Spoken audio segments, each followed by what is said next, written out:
These latest headlines from ABC15 are sponsored by Lerner and Rowe Injury Attorneys. One call, that's all. Hello there, Megan Thompson with your top stories right now from ABC15 Arizona. Our team's closely monitoring what's happening at the state capitol in a vote that could happen inside the House chambers on immigration.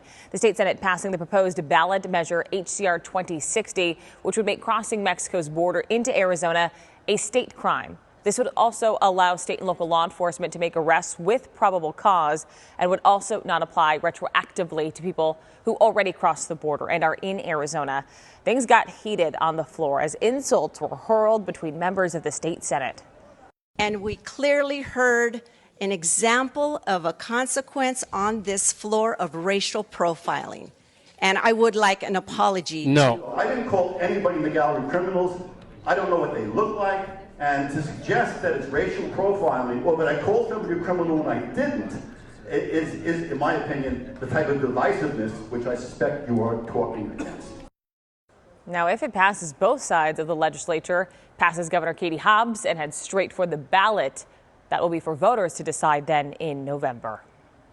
Happening today, the Tonto National Forest implementing stage 1 fire restrictions. That means no campfires, no smoking, and no shooting guns. Violating these restrictions will result in a fine up to $5,000. As the valley starts to heat up, Maricopa County hoping to provide some relief and do what they can to prevent heat deaths this summer. They just launched a brand new heat relief toolkit.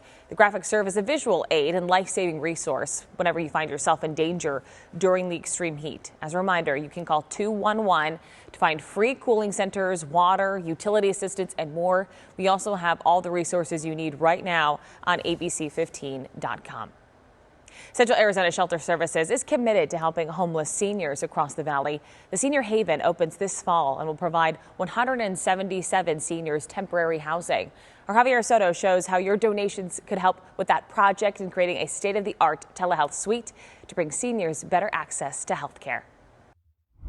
Step inside the Seniors Rising Telehealth Suite. It's vital that we provide these services. Dr. Eric Luster is behind this innovative solution in how seniors get health care. It flips health care upside down.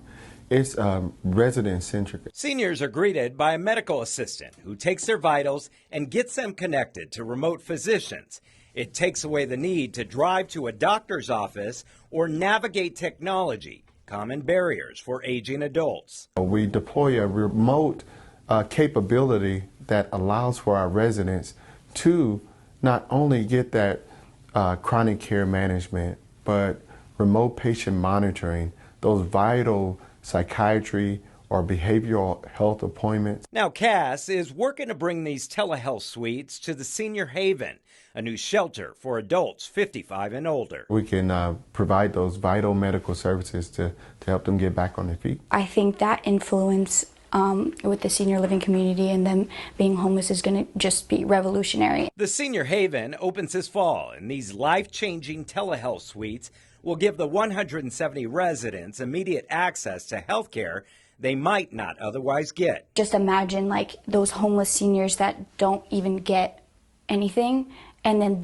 we bringing in this project and then allowing them to actually get that healthcare need in order to just survive is just amazing. Javier Soto, ABC15 Arizona. And all of your donations today will help fund this incredible project. You can donate right now by scanning the QR code on your screen or visiting cas.org/shelter.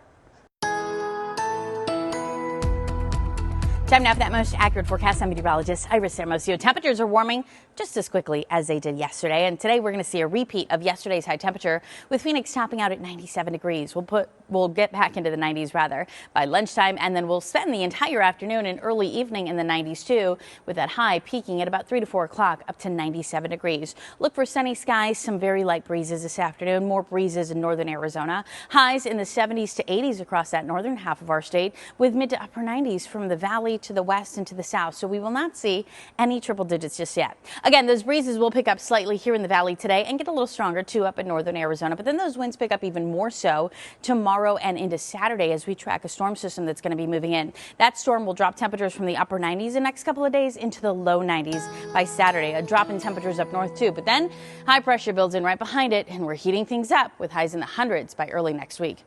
For the latest headlines, weather, and traffic, head to ABC15.com or download the free ABC15 mobile app. These latest headlines from ABC15 are sponsored by Lerner and Rowe Injury Attorneys. One call, that's all.